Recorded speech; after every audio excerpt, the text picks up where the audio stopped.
So I want to introduce you to, these guys are pros at this. And so we've got two of our scouts, our brothers. We've got John, who's in 7th grade.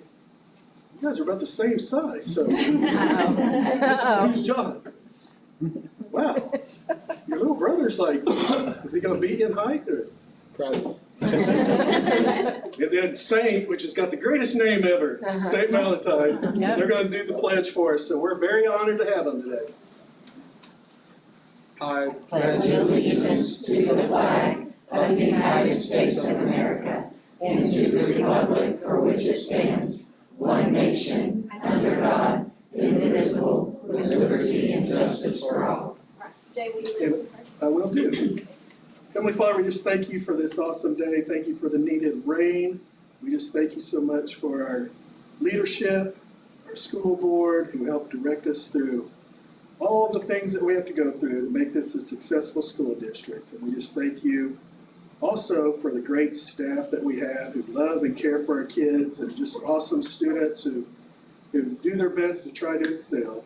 We just ask that you be with us in this meeting tonight and help guide us and make the best decisions possible for our kids and the community. In your heavenly name I pray. Amen.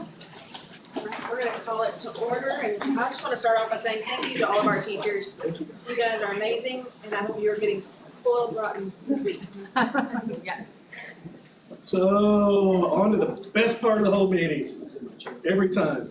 Our recognitions, and first up's Miss Roach with the primary school. All right, Miss Julia, you want to come up here with me? All right, so tonight we're going to honor Miss Julia Crone. She's a kindergarten student at Watson Primary in Miss Graham's class. And I'm going to read you a little bit about what Miss Graham wanted to share about Julia. I'm pleased to take this opportunity to recognize an exceptional kindergarten student in my class, Julia Crone, for her outstanding achievements this school year. Julia has demonstrated remarkable growth and excellence in reading, writing, and mathematics. In reading, she shows strong comprehension skills and a genuine love for books that sets her apart. Her writing reflects both creativity, clarity, as she confidently expresses her ideas beyond expectations for her grade level.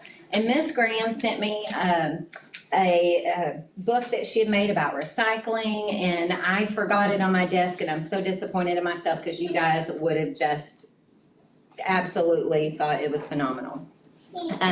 In mathematics, Julia consistently exhibits advanced understanding and accuracy and problem-solving abilities. Beyond her academic success, Julia is a positive role model in the classroom. She approaches learning with enthusiasm, curiosity, and determination, and she treats her peers with kindness and respect. Her dedication and attitude embody the values we strive to cultivate in all students at Watson Primary School. It is with great pride that I recognize Julia for her achievements and contributions. She is truly deserving of this acknowledgement, and I look forward to her continued success in the years ahead. And then also, Miss Casey, not knowing that Miss Graham had already nominated Julia, Miss Casey did as well, and she said she has blossomed in kindergarten. She learned to ride a bike this year. She's very mannerly and sweet, and she is a standout among her peers. And Miss Megan Roach said she's always respectful, always learning, and is an absolute joy to be around. And I will say she's the first one to say hello in the morning and ask for a hug. So she is an amazing student, Miss Julia Crone.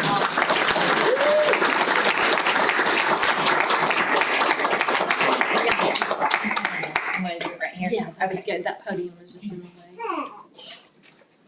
I'm going to set these down. And Dad, I'll get you a copy of these. All right. Okay, ready? 1, 2, 3. Good. Ducking something there. You can sit down. Great job. Thank you for bringing her. Next, we have Miss Hawkins.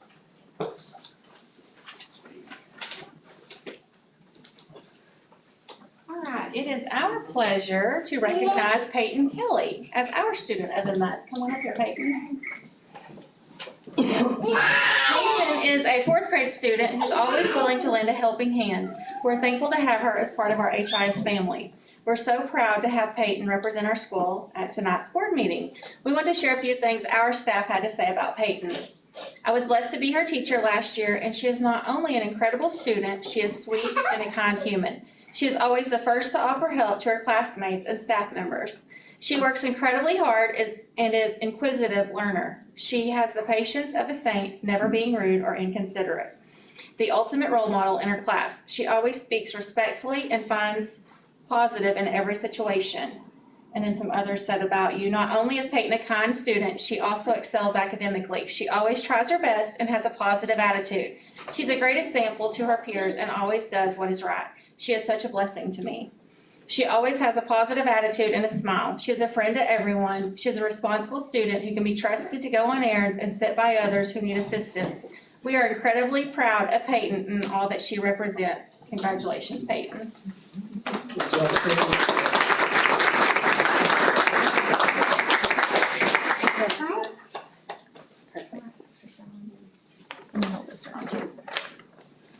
Okay, ready? 1, 2, 3. All right. Good job, sister. Good job, Peyton. Here, Peyton. All right, Coach, you're up. Me? I'm up. So mine is with the classified staff who couldn't be here tonight because she has kids and multiple things going on, but I did want to read. It's for Miss Jennifer Varnell. At St. Paul, we're blessed with people who make a difference every single day, and Jennifer is certainly one of those individuals. She always goes above and beyond for everyone in our school community. She is friendly, kind, and loving to everyone she encounters, and her positive attitude makes a lasting impact on students and staff alike. Jennifer's always willing to do whatever's asked of her, and she does so without ever complaining. Her dedication, selflessness, and genuine care for others truly set her apart. We are incredibly lucky to have her as part of our faculty, and our school is better because of her. Thank you.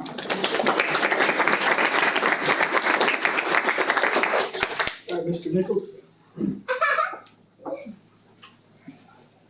In the movie Shawshank Redemption, is it okay to do a movie quote? The movie Shawshank Redemption, Andy Dufresne needs to find a man who can get things. Yep. You always need somebody who can get you things, and Andy Dufresne does well with a man called Red, who gets him plenty of things. At Huntsville High School, we have to have a person who can get us things, and that person is Amanda Jones. If you want a certain kind of pen, you ask Amanda Jones. So you gotta have 0.7 to work and 1.0 to sign. That's the story. If you want a certain, you need markers, whatever you need, she's the person to go to. So you gotta keep her happy to make sure that you're in good graces with your students. If they want a transcript, you gotta see Amanda. Cap and gown, you gotta see Amanda. So she helps us spend money and she helps us get exactly what we want. And Huntsville High School is very proud to have Amanda Jones to serve us. So Amanda, if you come on up.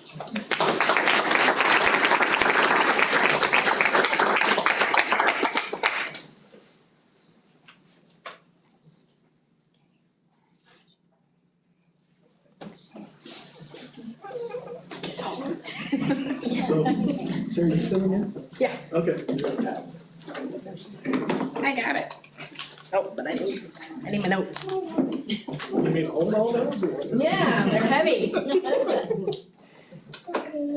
Sorry, I gotta put my notes up here. That's good. Alright. We can wait for the good stuff. Oh my gosh, I had to go, I'm so sorry. Builds anticipation. Yeah. I didn't I put it at the top. You don't have a good one? No, I don't. There we go. There we go. It is. I get it from the middle schoolers. Okay. So tonight we're really proud to nominate and to select our entire cafeteria staff.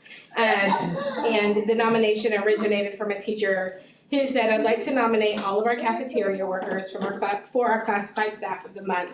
The meals are hot and delicious and always on time. Snacks are sorted and prepared for delivery to each teacher, and most importantly, they always speak to and greet the students with smiles on their faces."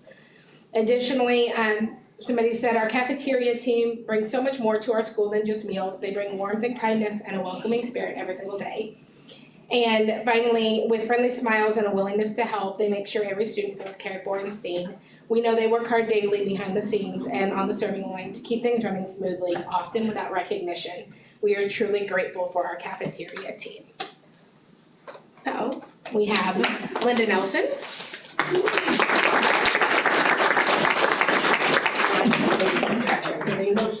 Jennifer Bollinger.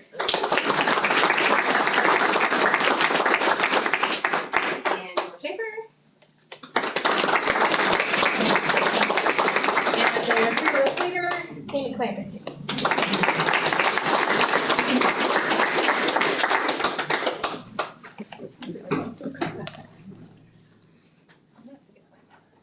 Perfect. Thank you, ladies, so much. Hey, we really appreciate it. I'm sure they'll do a great job. So for our guests that receive something, I always tell people this, now is the time for you to run, unless you want to sit through all the other stuff that can get really boring. I go first. Okay. There's one more. Oh, did I miss one? There's one more on there, Jill. Yeah. Oh, I thought it was with, oh, I'm sorry, Jill. Actually, You can't leave it, sorry. I thought they were all together, I'm sorry. Well, I can tell Amy, the great minds think alike. I love my whole team. They are rock stars, they're phenomenal.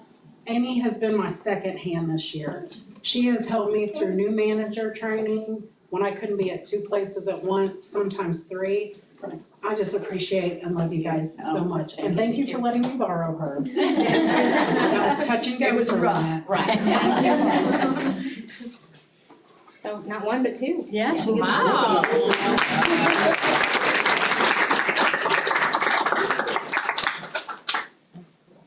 Sorry about that, Amy. That's okay, no worries.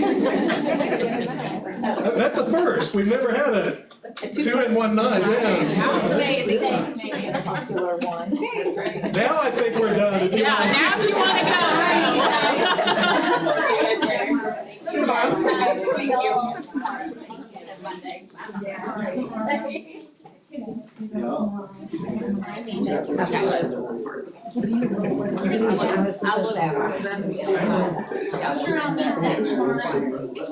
Bye, Julia, see you in the morning.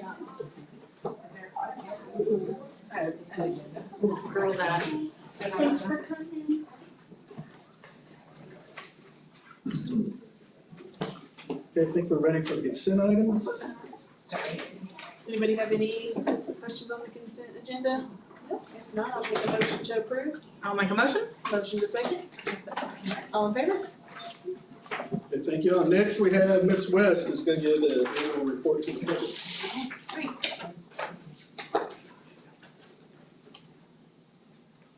We will make this short and sweet. If you have any questions, just let me know. Bailey, you said turn it on. Oh, I Yep. forget. You remember that. Bad eyes. All right. So each year we're required to report certain information to the public, and so every year we do it during a board meeting. And the last couple of years it's been later. You might remember that it used to be in the fall most of the time, but because test scores and all of that kind of got everything off track when we switched tests, then it's been moved. So we're gonna look at enrollment, gifted and talented report, English language learner report, state assessment, graduation rates, board training hours, accreditation status, federal funding, and community eligibility. So here's just a bar graph that shows our enrollment numbers over time. Now, these are enrollment numbers as of the first school day of September of each of those years.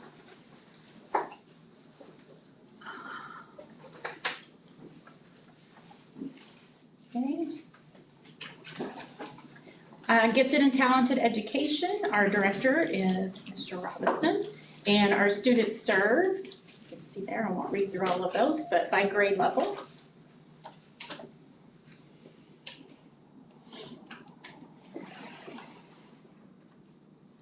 That's pretty good for secondary. 'Cause usually those numbers go way down.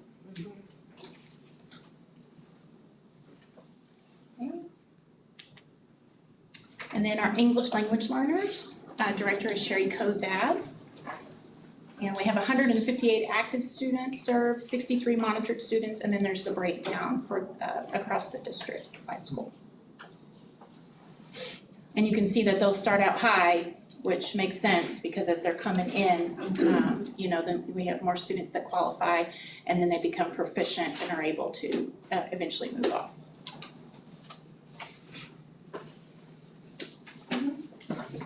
That's the most we've had in St. Paul in a long time. Too. So here are our spring 25 Atlas report. So I highlighted in green any areas that we were above state average. And then that kind of orangey color is where we were within 5 points. So we were close to that percentage, but not quite there. So definitely some areas, we know that we have work to do, but areas where we're getting closer. And so we like to see those numbers and see that we're moving in the right direction. That's great for science with it being the first year tested on it. Yeah, the science scores were really good. And we had I don't think I included, oh yeah, I did. So when you look at that graduation rate, we see that big dip in 2019, like 2018, 2019, and then 2020, right through there, but it's been really climbing since then. Another dip in 2023, which I think some of that had to do with COVID, the 2023, because we had so many students that went virtual and then didn't keep up with work. Yep. And so I think that's where we saw that dip come from. Okay. And these are just board training hours. And I believe this is reported in January, right? So that would have been as of January. And I don't know why that's required for us to report at this meeting, but it is. All of our schools are accredited. Federal funding, there's our federal funding numbers for 2025. And I did go ahead and put the breakdown on for the Title I. And if you notice that first column, that is the cost per child. Title I is different than all of the other federal funds in the way that we have to allocate those funds. It is based off of your free and reduced lunch percentages of qualification. And so I've worked really hard since I've been here. This is my 11th year doing federal programs, and I've really tried to lessen the disparity between buildings so that every building is getting very close to the same as far as cost per child. That doesn't necessarily mean they get the same dollar amount, because it depends on your student populations. But we're getting closer, and those were last year's numbers. I should have put this year's numbers right next to that because it's even closer this year. So like every year we're trying to kind of move a little more to that, like everybody's getting the same amount per student that qualifies for the program. And then the district funds in that category, part of that pays for part of my salary, a part of Mackenzie's salary, who does some things for federal programs. And then we set aside funds for if there's some kind of a district initiative that comes up, we pay for subscriptions and things like that are district-wide. Okay, and then Title IIA is used for teacher PD outside the state requirements, federal requirements. And that's just divided up by the school buildings. Title III is for English language learners. Title IV is student support and academic enrichment. Title V rural schools, which we did not get this year. So that was a big hit because we were not expecting that. But that last year we got 86,000. And then the ESA is that enhanced student achievement. And so that money is tied directly to our free and reduced lunch numbers. And so since we did qualify at the end of last year for that community eligibility provision, I just wanted to kind of show what the difference was. And so Jill got some numbers for me, and then I looked at that. I had to change them to percentages instead of just looking at the number of lunches and the number of breakfasts served, because we had different days. So when we had 178 days compared to, I forget what the number is, 142, 145? 143. 143, okay. Anyway, so I looked that up and then divided it out so that we could see that percentage, and so you can see a definite difference in our kids eating at school. So I thought that was really exciting to see that, that's been a direct impact for our community and for our students. Okay. That's it. Anybody have any questions or anything? Why didn't we get the rural? Do we know? So I talked to the state because that was a shock to me this fall. I was like, wait a minute, I'm not on a list and we've always gotten this. And so we're in a really weird place. So the way that funding is allocated, like to the district, is different depending on the fund that it is. And so like Title I funds is based off of your census data. Even though we have to use free and reduced lunch numbers to allocate per building, our district allocation is based off of that census data. So our Title I actually went down about $100,000 this year. And so what we're seeing is, and that's the census data is what affects that Title V. And so our census data shows that our county is getting wealthier. But when we look at our free and reduced lunch status, we're getting poorer. And so I'm like, this makes no sense. And so there are a lot of schools that are battling this, and the state is kind of leading that front for us and kind of arguing that, you know, we don't think this data is accurate and here's why. And Jill gave me some numbers on direct certifications and how much that had gone up and all of that to try to, you know, have some data to back that. Nothing will happen this year, but we're hoping it's gonna help us next year. And the only thing that I can think of is just, we've got so many new homes in the county, and especially right around Huntsville area, which would be our district. And, you know, maybe these people, they don't bring their students here, or maybe they don't have school-age students or children. And so that population is wealthier than like our average school student. I mean, that's my only guess, is that that's where that's coming from, because we have had a lot of development, so. But anyway, we're still arguing that point and trying to get them to see that, you know, that's not the case. So we lost in the funds that I manage, almost $200,000 this year. So we did gain funding in ESA because of our free and reduced lunch numbers being the third year, you know, that we've held on to those numbers. So that helped us kind of balance out, but I mean, like, it's the squeakiest year I've ever had since I've been here. So we're trying to be super careful and just pinching pennies. Thank you. Thank you. And superintendent's report, so I need to let everyone know we have a special superstar guest in the audience, which I almost fell over in the hallway when I saw her, because I couldn't believe she was here. So Miss Ashley Fulmer, our new assistant superintendent next year, just showed up. Anyway, so. Well, thank you for coming. Yeah, thank you. Glad to be here. Wanted to acknowledge her, and then I've got some good things I'm gonna go over real quick. So I just found out, actually today when I was looking at it, our facilities partnership funding was approved for the state. And you know, that was all dealing with the governor and her budget and everything. And to replace the intermediate roof, the total's $1.6 million. Our cost is gonna be $579,084. And then the state's gonna provide $1,020,915. So that's really good. And then to replace the St. Paul Middle School roof, the total is $100,000. Our cost is $39,368, and the state's providing $60,631. So we'll get those rolling here pretty soon, and that's a blessing for us. Also, I found out that we have what hopefully will become many of a Huntsville High School student who's graduating with an associate's degree from North Arkansas College. And so her name is Addison Adams, and so she'll be getting that here, I guess, in a 2 weeks from Friday, I think, yeah, that's right there. 22nd. So anyway, but the first of many, so. Will North Ark be there to present the diploma to her? They typically are, I don't know, I don't know if Mike. is He says there. there will be a representative. Yeah, and we, and I mean, we're establishing a very great relationship with North Ark, which I forgot what they've been changed now, their name, because now they're under the U of A umbrella.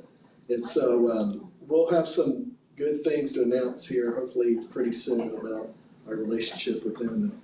And so then the next one's an information,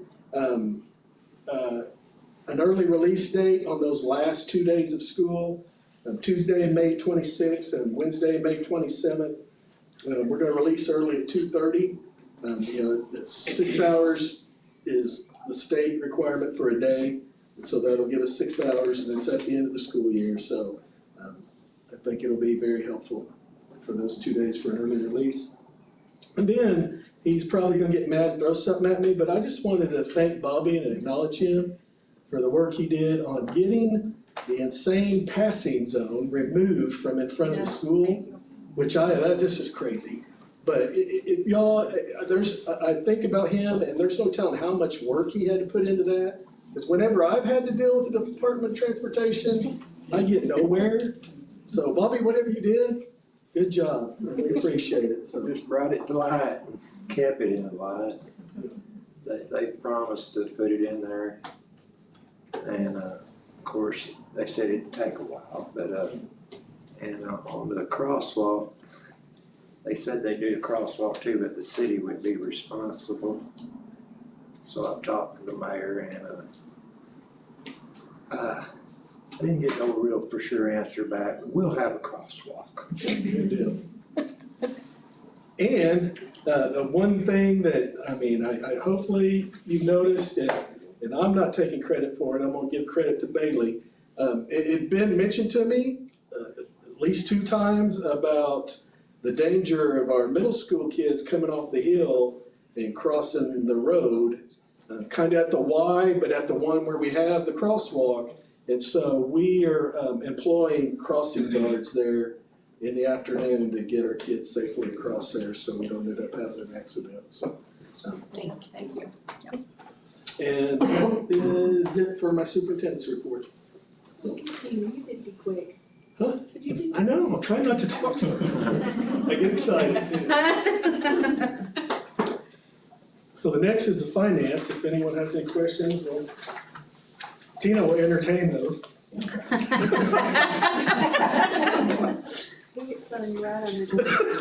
Just-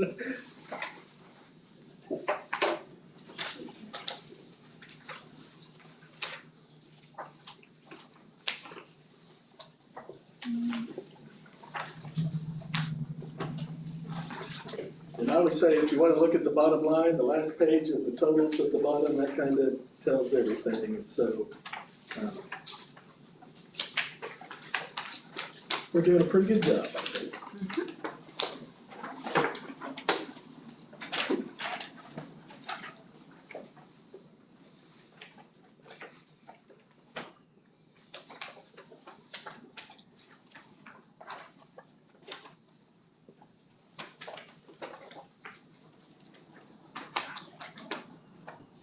Any questions?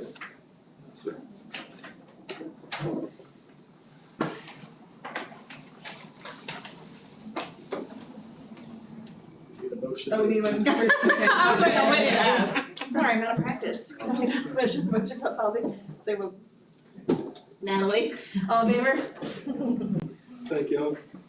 And then for the action items, first one's, Jill's gonna talk real quickly about the CEP program, which Natasha already kind of went over and gave you some brief numbers, but we're just asking for an extension, so hopefully I'm not stealing your thunder there, Jill. No. I know you're excited to talk about all that. Oh, I love it. Okay, so this was our first year as a base year on our current numbers, which when they verified, we were getting a 72.43% free back from the state and then a 27.57 back. I'm asking that we start a new base year with better numbers. That would extend our free meals an extra year, that would put it at $29.30. And extend out our ESSER funding an extra year too, because we're locked in for ESSA as long as we're still CEP. So it'll just drag everything out another year. And if I can get approval for that. I'm good? Yep. All right, I'll make a motion. all right. All right, all in favor? Good Thanks, job, guys. Jill, that was. All right, Tanya, I'm gonna talk about the day treatment tuition agreement. Yes, we have used, as long as I can remember, OGC, which now they go by ERISA Healthcare. And they are day treatment facility where we bus our students over there when they have needs that we cannot meet here, and then they come back. So they are no longer gonna be providing services other than up to 8th grade. So that's one thing new, so we're gonna have to figure out what we're gonna do with our high school students. And then the other thing is they have had to increase their prices quite a bit, and truly they have not had to do that in several years, but it's substantial. And they're asking us to sign an agreement that if we were to use them, which we probably will, we don't have a lot of resources, but a lot of options in that area, but if we were gonna use them, then the price is in the paper you have in your packet, so that's what that is. Do you know what the prior amount was? It was in the 40s.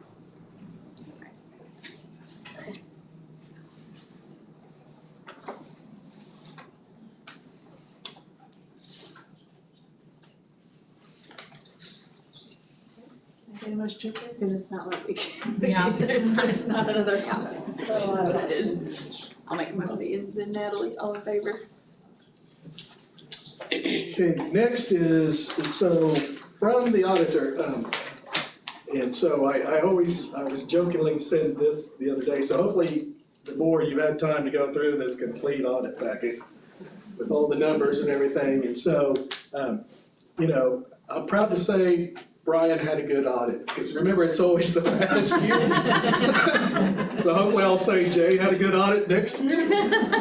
So, but Brian had a great one, and the auditor, Patrick, I guess he has to go back and review past board agendas and the minutes, and so he suggested that we word this a little differently. Now, of course, with the audit review that y'all looked at, there were no reportable findings, no material weaknesses, and no significant deficiencies, which means it was a great audit.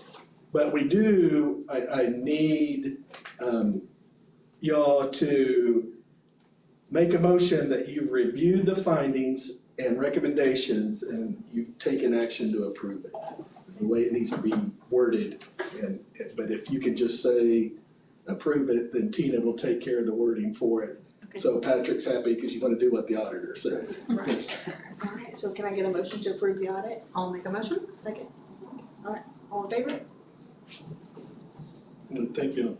And then the next one, I think it's a pretty good idea, but of course, it's up to the board to decide. So Ms. Haley Peterson, who's the PTSO president at the primary school, emailed me about a fundraising idea. And what it is for a minimum $500 donation, they'll have a 3-foot by 6-foot sign for businesses that they're gonna put on the fencing of the playground out there facing the road. And so I thought, but I don't wanna steal y'all's thoughts, but I know that Jamie had mentioned one time about, you know, it being a problem, kids sitting there waving and stuff. Well, I thought, this will be neat. They can fundraise, the business signs are there, it's blocking the view if they're right on the fence. Plus, it's kind of a windbreak for the playground. So, but it's y'all's vote, but anyway, I just wanted to let y'all know that and ask for approval for that, so. So something similar to like banners on the Baseball baseball field. field. Yeah, I'll make a motion. Alright, second. Alright, all in favor? Thank you. And next, Bailey's gonna talk about summer maintenance projects. Yes, so I get the fun stuff that costs money, but if we want to see improvements, it's gonna cost money. So 3 things kind of as a district-wide that we talked about that we're looking at making improvements towards that, you know, directly impact the aesthetics of our buildings is 1, we're wanting to get all of our campuses on, the hallways and cafeterias on a painting rotation, you know, so there's a regular rotation for that, and then also one thing that would save us a lot of money in the long run is tearing up and doing polished concrete in our hallways and cafeterias. I don't know if you guys know much about polished concrete, but the process is, it's not too bad, but it is money up front, but it's set and go. Like, you don't have to put wax on it every year. I've talked to a couple of schools that have done it and they said they'd never go back. They've really, they've been really happy with it. Some schools I talked to, like they had theirs done 10 years ago and they still look good, they said. I mean, as long, we can buff it and do like we would a tile, with wax, but, the polished concrete is kind of the way we were looking at going, at least in the high traffic areas. And then the last was, looking at doing, wall wraps. I don't know if you've seen many other schools, but a lot of schools, just something to invoke pride. When you walk in, there's a graphic on the wall, similar like we've kind of done at the entrances, but on the wall that just makes it look nice and makes it, invoke school pride. And obviously we'd work with each school to do that. Doing a wall wrap in each campus. It'd just be one feature wall. We're not gonna do the entire hallway, but it'd be a feature wall. And that's just something that makes the space look good and gives pride when you walk in and tells something about your school. And the other, I did mention, the other was one thing that we've really got to be proactive on, or starting to be proactive on, is our parking lots. Right now, we don't have any kind of preventative maintenance long-term plan for striping, seal coating, sealing. And so it's gonna get to the point, if we don't start doing that we get down the road and we got 5 or 6 parking lots that all need it at once. So in this is, it's sorted from worst to best. So Charles Berry Gym football parking lot being the worst, and then down to the activity center, which is obviously our newest, being the best.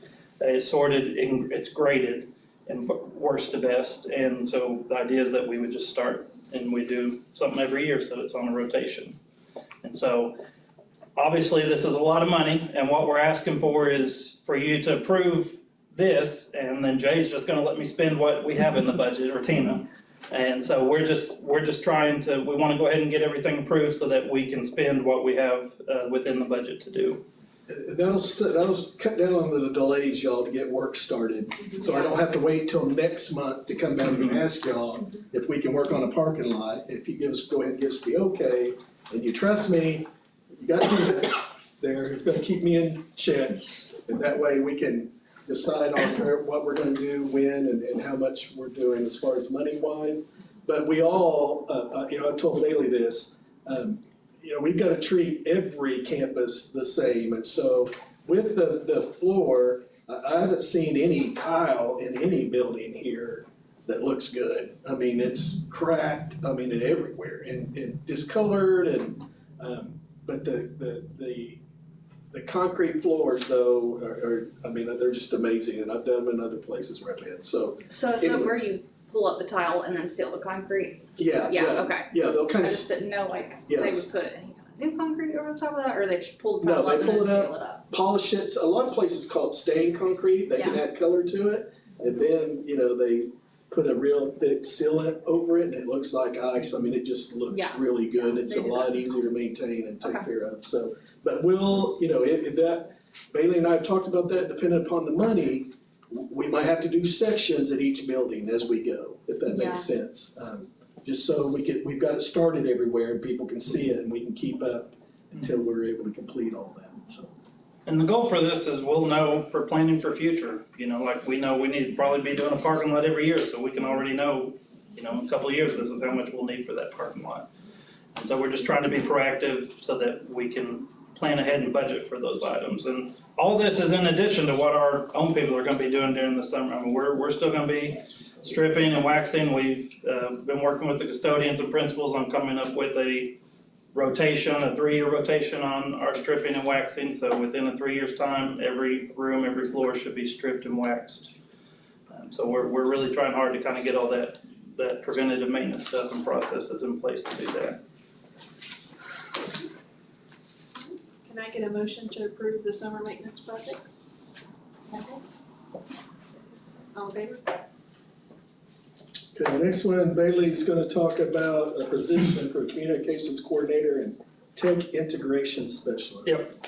So, I'm sure you guys remember, this time last year when Jay had talked about needs for the district, like one thing that he had felt the need for was the communications piece, and I fully agree. I think we can all agree that, we have a lot of great things going on here at the district, and we want to be sharing that with our community and staff.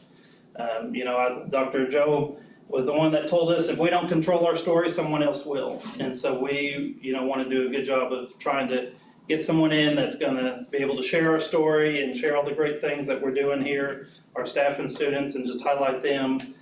And so we really just want to have a position that can help us work on that, work on engaging the community and really building, strengthening that community and school pride within our communities. And so this would be a person for that. And then talking with Jay on the tech side, I feel, and we've talked about it for years, and Tasha and I have talked about it on the federal side, see if we could fund it somehow. We just haven't ever been able to get it. But one need I have felt for a long time that we could really benefit from is a tech integration specialist. And so that is essentially someone that goes in and they work with the teachers on, that it can either be a one-on-one basis or maybe they do trainings after school. But basically, we're just trying to make sure that they get value out of the equipment we're investing in. So they go in and, because right now, on the tech side, we do a great job of investing in our teachers and getting them good technology and really good stuff, but that's kind of where it ends. So we give them a quick tutorial and this is how it works, but our techs are not teachers. And so they do the tech side, and unless the teacher is willing to put in forth effort and learn it on their own, that's kind of where the gap ends. And so this person would be able to go in to the classrooms and work with the teachers on how they can effectively leverage it and use it in their classroom to make it beneficial for them. Because all this technology is capable of a lot of really great things, and it can make their life a lot easier. They just don't know how to use it, and they just don't have the time to learn that. And so this would be a person that either the teacher could schedule time with, 30-minute one-on-one sessions, or they do some kind of, session after school, say, hey, I'm gonna be here after school, we're gonna be learning about this. And anyone that wants to come can come, that would count towards their PD.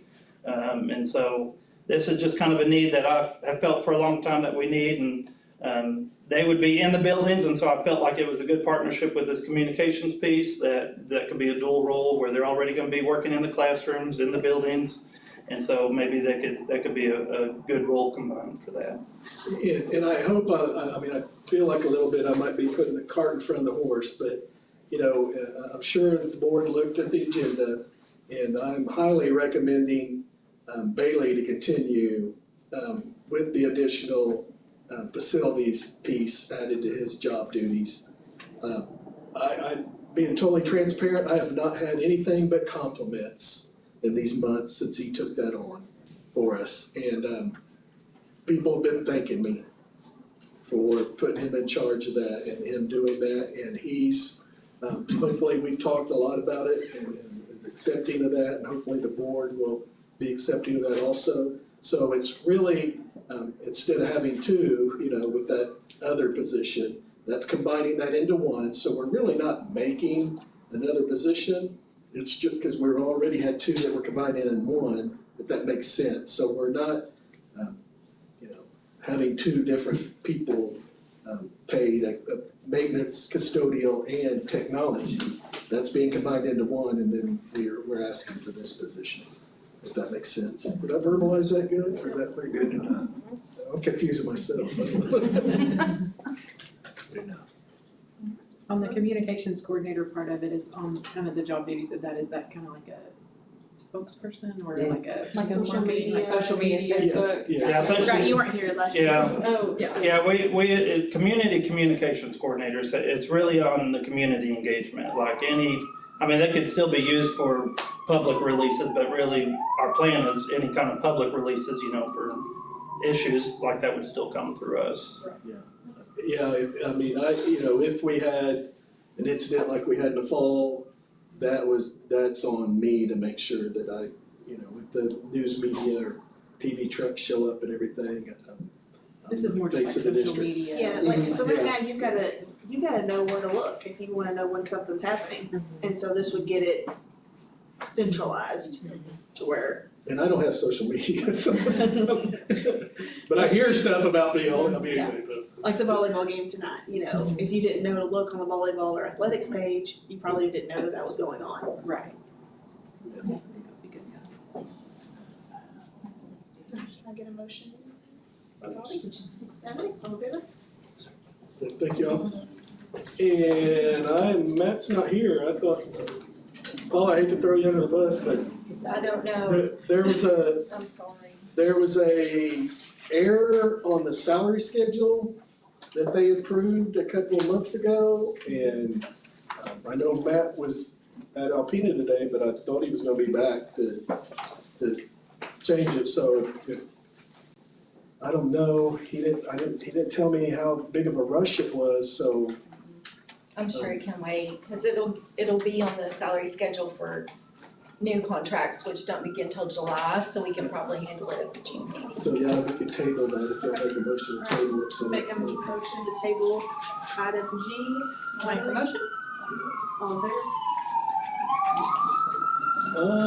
Now we're on to our information items, our FTE reports. Bruce, is that first? Maybe you got that if you would. I got it, Elementary, that's where we're starting. okay, thank you, sir. Short and sweet for St. Paul, if you look, there's our elementary staff from pre-K up to fifth grade, since we moved sixth grade into middle school. The numbers in red are the maximum numbers we're allowed to have in a class without an aide in there. And so the numbers pretty much speak for themselves, along with the elementary sped. There's how many special education students we had in those grades as well. So it's pretty cut and dry. If you've got any questions over it, please let me know. If not, I'll go to the next one. Second grade's small. Look at that We kindergarten do. class, though. Yeah. Good news is, we have 15 so far for next year in kindergarten, Oh, so wow. it will go up. Wow, It okay. will go up, assuming it stays You the already way have that it's many registered? projected. That many, that's 12 registered, 3 more say they're coming. Yeah. Okay. Middle school, so our middle school grades 6, 7, 8, we basically have Kim Shaw and Nicole Bilberg doing the majority of our core classes. And so with our students in science, Kim does 6th, 7th, and 8th grade science. There's the number of kids we have and the number that's allowed in those classes. I really don't know why I got 25 there. I don't think that's correct. But I'm thinking 8th grade, that should be 30. But ELA, same thing. So Nicole does ELA, social studies, and Bailey, if you'll scroll down.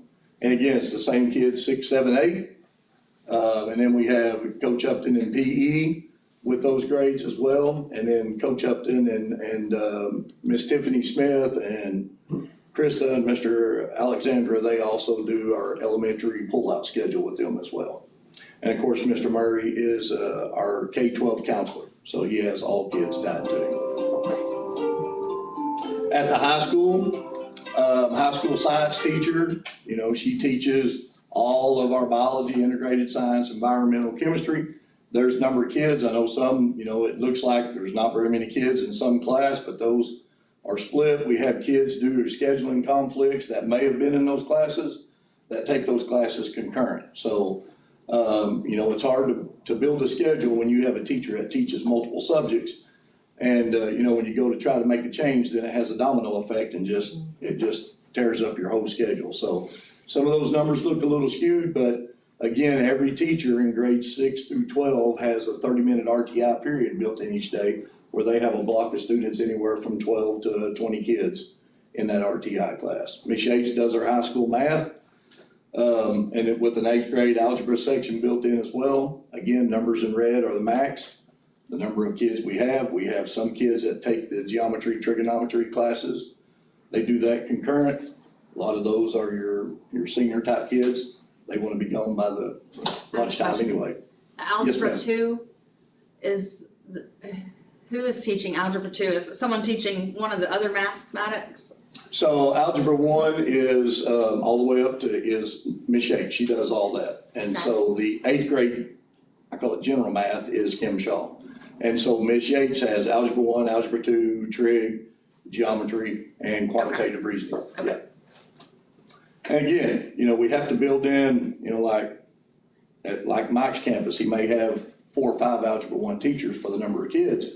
And when we build our schedule, we have to, you know, we start with our seniors and block them and all the way down to 7th grade, and it gets into a domino effect. Yeah. So it's just hard to really build a schedule when you have one teacher that teaches that that many subjects. Right. Billy Gregory does our history. He probably has the most kids tied to him throughout the day at any given point.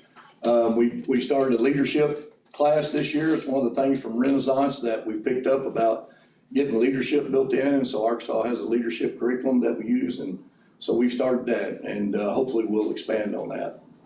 PE, obviously PE is one of those mass classes that you can have 150 kids daily, but one class you could have 40 or 50 kids if you had the numbers for it. So we don't. 7th, 8th, 9th grade PE, that's the number of kids we have in those classes, and and that's the number he has throughout the day. Any questions on that?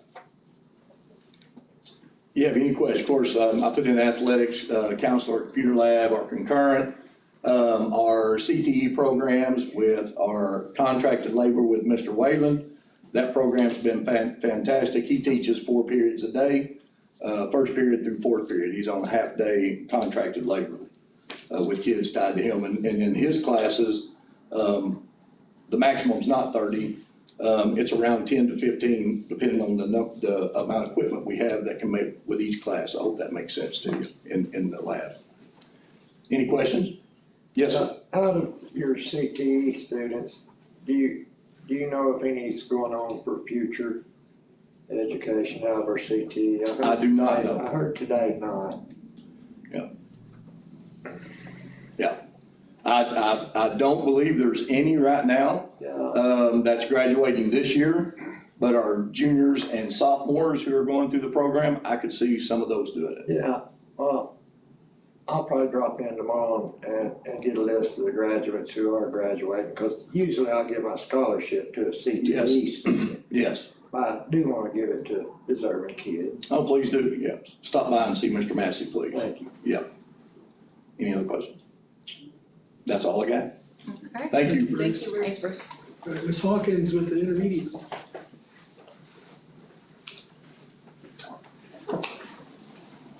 Alright, so mine is pretty cut and dry too. It tells you, no more than 25 for our 3rd grade. And it has our, class size right now. The one that says 0 was because Miss Embry ended up doing FMLA leave and we dispersed those students. Do you wanna go scroll on down? So 4th grade, same thing, except for they can have 28 students per class. So that kind of shows you what our numbers are there. And that's our big class, so they'll be going into 5th grade. So we'll have to adjust, we had 2 teachers leaving, so we're just gonna adjust those numbers to meet that. And then 5th grade, again, they can have 28 students per class. Those will be the ones going up to 6th grade, so 117. And we will have about 141 coming into 3rd grade. It's kind of crazy, it goes from You're at least- 180 to I 117. know, it's. Well, it's your COVID just fluctuates because your kids when you go to kindergarten, and then they held I back didn't into think that about 3rd grade, the 4th grade group is your ones that held back a year. Yeah. So it's. That would, yeah, that's true. So, and then if you scroll on down, it's just our, art, music, PE, and they see all the kids, so. If you guys have any questions? Okay, thank you. Now, Ms. Roach is gonna give some great news. Great news. I'm curious about how you're gonna present this. Oh, okay. Listen, I will mess this up, I promise. All right, up, down, side to side, what do I do? Click the next button. Okay, click the next button. This is why we need a technology person. Right? I'm like a preschooler when it comes to like technology. Jennifer, turn it back on the side. Oh, Sorry, okay. I turned it off. She's trained, she's had. This person would have already taught her that, so you don't have to do it. I love this idea. Okay. So as you know, no big secret, our focus this year has been building, strengthening our literacy instruction. The 2 big areas, we're building strong foundational reading skills through the implementation of our new phonics program, UFly, and to narrow down instructional focus in our benchmark lessons, that's our comprehension portion of our reading, so that we can improve those reading comprehension skills. It's working. So just phonics, how that's looked for us this year, we started out with professional development, making sure that we provided on-site training by the UFly trainers. They came in, they work out of Florida, but they came in and we trained all of our teachers in Paris this summer to ensure that everybody that was supporting our students was fully trained in that program. And then Sarah has provided ongoing PD during PLC. She also has a para PLC on Friday. So she continues to support those folks as well. And then through the implementation process, consistent phonics instruction across all classrooms, which we felt like we were doing a really good job with the other program, but this one is much more rigorous and fast-paced. And Jay may or may not want to share about being in a kindergarten classroom and just what he witnessed with our kindergarten students. I'll make it real short. So we go in at the first of the year in a kindergarten class, and there's two little girls doing WWE, like one of them's body slamming the other. And I look at Paula and I'm like, what in the world is going on? The teacher, teaching away, has no idea. I am not kidding y'all, I've never seen this in my 34 years. We go in, how much is it later? It's like March, Yeah, we go in and I don't know what happened. Something good happened, because even the two little wrestling girls were like this and like raising their hand and like participating, and the teacher just had them all, and I just couldn't believe it, y'all. I mean, it was just a total shocker, and so what they're doing is working, I'm just telling you, so. And that's led just to increased teacher confidence, and then we're seeing those successes in their foundational literacy skills, their assessments, in their writing development. That's what we're so excited for our first grade teachers to see as these kindergartners come up. Yeah. I wish I would have, I'm just still kicking myself about not bringing Julia's. Yeah, they're writing words, they're writing kindergarten. A I was whole trying story. to learn the alphabet when I was in Yeah, kindergarten. yeah. Definitely different. So, you know that TNTP was assigned to work with us, K2 and then the third grade over at intermediate. So, really, you get a curriculum and it's for Arkansas, but it's for 50 states in the union. And so really, each lesson may have 10 different skills that they want you to address or suggestions. And so just really helping narrow down, what is our instructional focus? What do we want kids to know at the end of this lesson? And then really improve our lesson rigor and our student engagement. So we worked on backwards planning. That's just kind of starting with the end in mind. What do we want kids to know when we get done with this unit of instruction to help us target each individual lesson appropriately? Frequent and intentional check-ins to monitor student understanding, and then using data to drive instructional adjustments. Just good quality teaching. And then Leanne has provided lesson planning support with our teachers. It's not mandatory, but during their planning time, they can go in and be like, hey, help me get this unit planned out. And then she has performed coaching cycles on 5 of our teachers. We focused on the second grade teachers that are returning, and then added a first grade teacher to that this year. And, I wasn't gonna talk much, but anyway, the thing that I love about it, y'all, it's, I've always said this, people teach as they were taught, because that's what they know. But with them coming in and with what they're doing, it's improving those people and giving them a lot more tools and helping them develop their craft and get better at it. Even the veteran teachers, it's always about trying to improve, and they are just doing one heck of a job. They are. Okay, so what's our data saying? Well, guess what? Nobody knows right now on literacy because our scores are embargoed. But I did throw up our 24-25 Atlas proficiency. It did not update. I should have reshared it. I'm sorry. I made some tweaks to it, but that's okay. So kindergarten, we were at 35% proficiency at the end of last year. That was our first year to take this Atlas assessment. First grade at 35%, and second grade at 33%.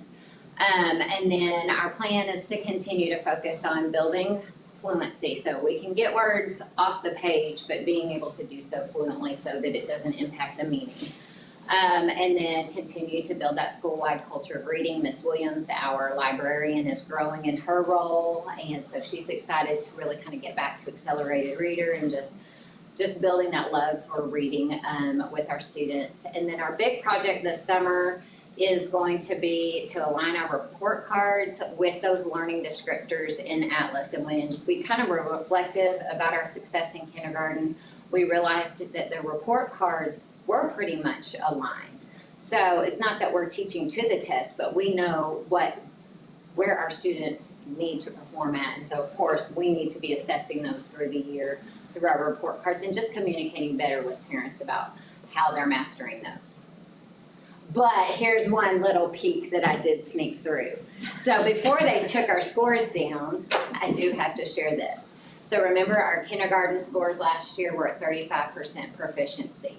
At the point that we had tested 65 out of the 104 kindergarten students that we had, we were sitting at 74% proficiency. So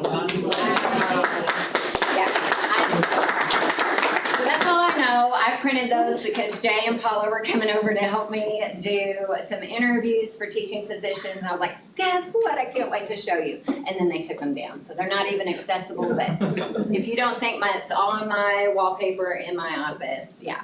So we're super proud of that. And we're excited to see where first and second grade fall in that as well. So there's your little sneak peek. Okay, so when we don't have Atlas, we're just taking reading health. Acadience, I promised you I wasn't gonna do any charts, but Whitney, this was the one I said. I just snuck in there.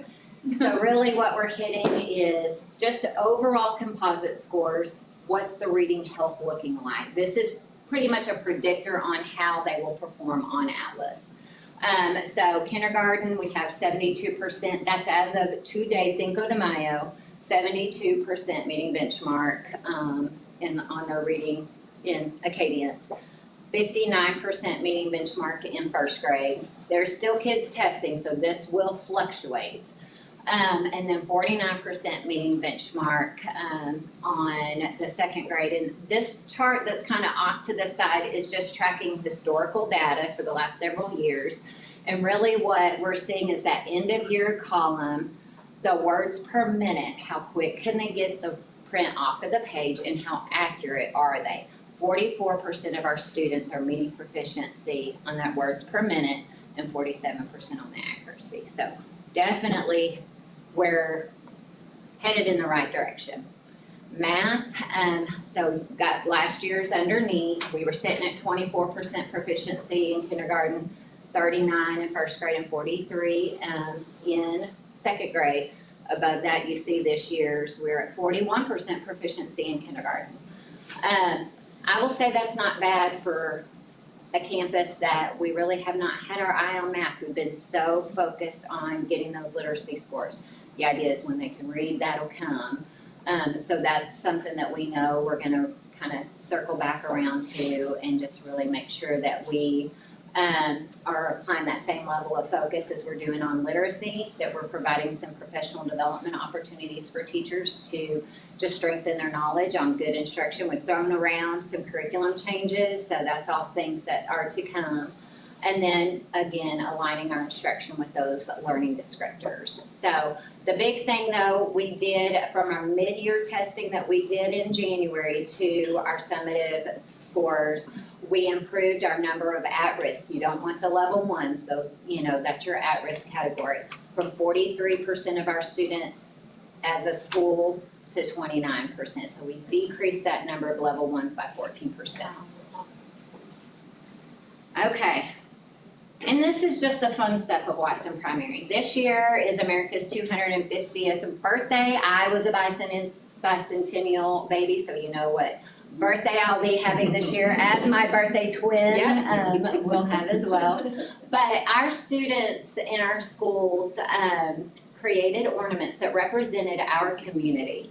And a student's ornament was selected, and this is Max Curtis. He's in second grade, and his ornament was displayed on the state capitol's Christmas tree at the courthouse, so. That's awesome. Um, So cool. Yeah, and I know other campuses had theirs, but I put mine on there, so. Another exciting thing that we're going to be doing this coming school year is, we're a unified champion school.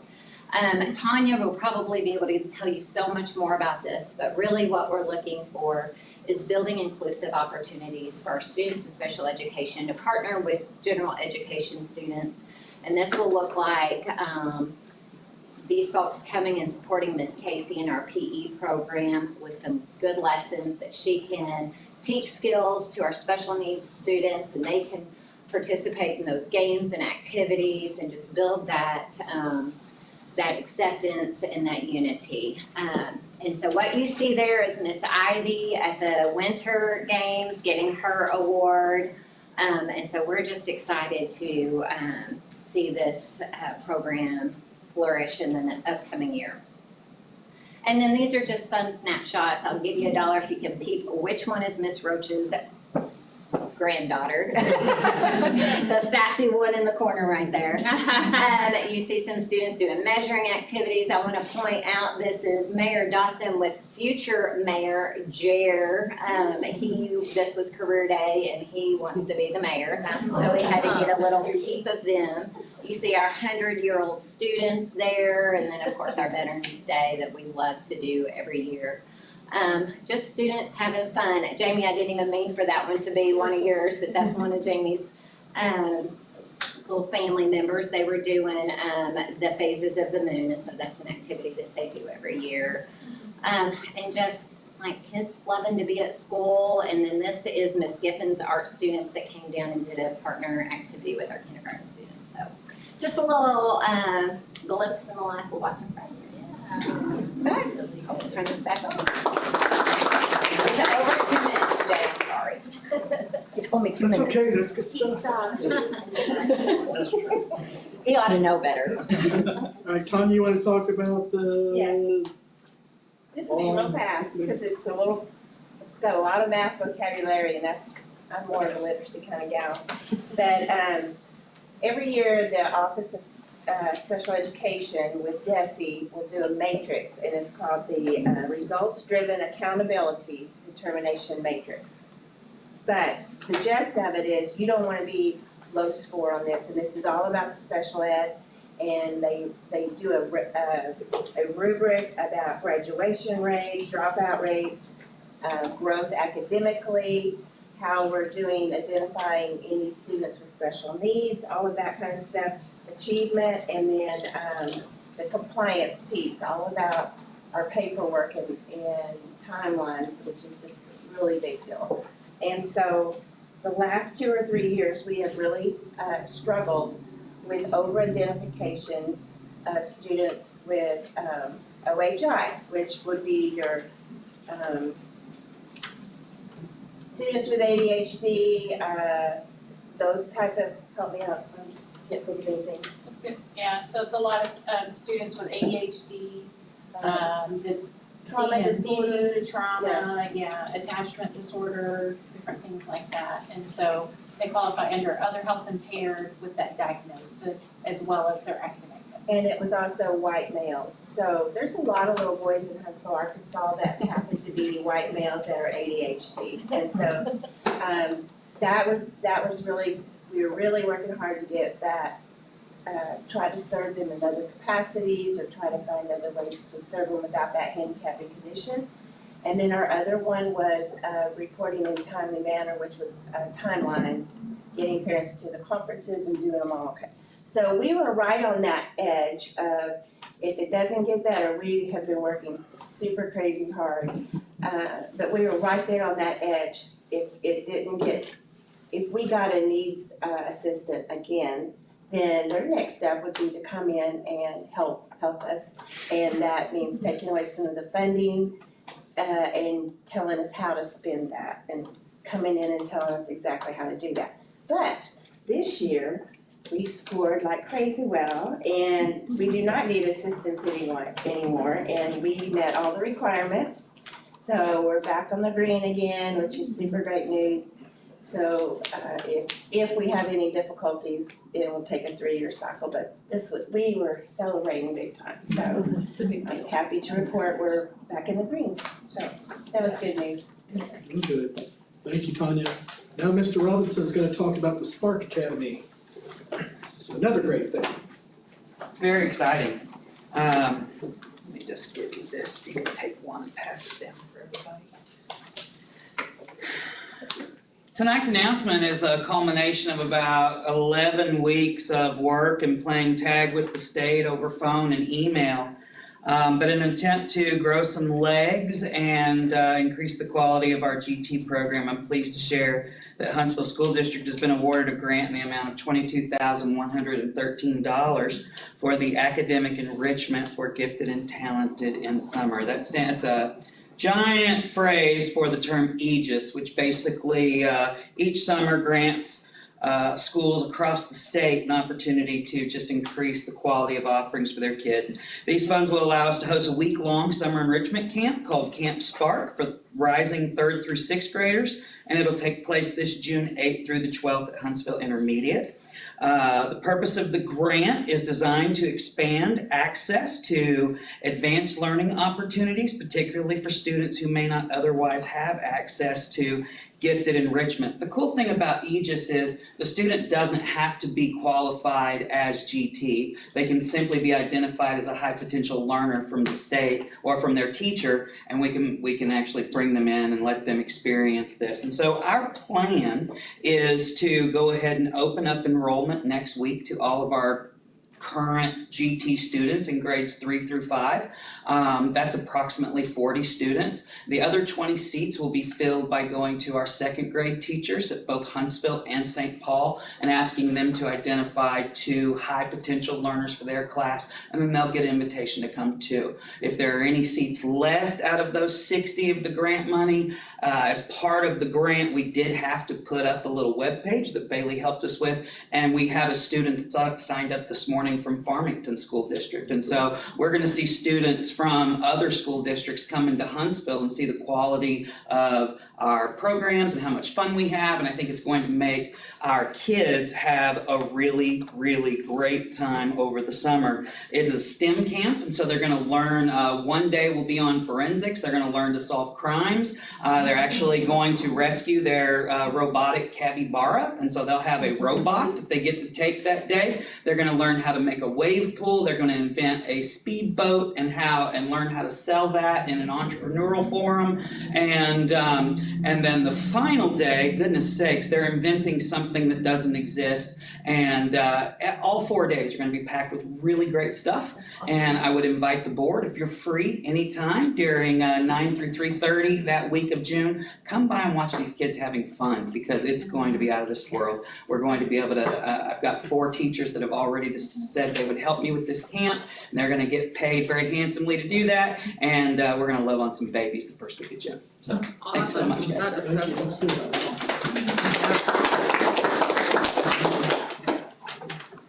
Alright, so we need to go into executive session for personnel to go over the hires and transfers and everything. Okay.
You wanna? But I'd like to ask for the board's approval of the superintendent's recommendation for the hires, transfers, and resignations that were listed in the board agenda.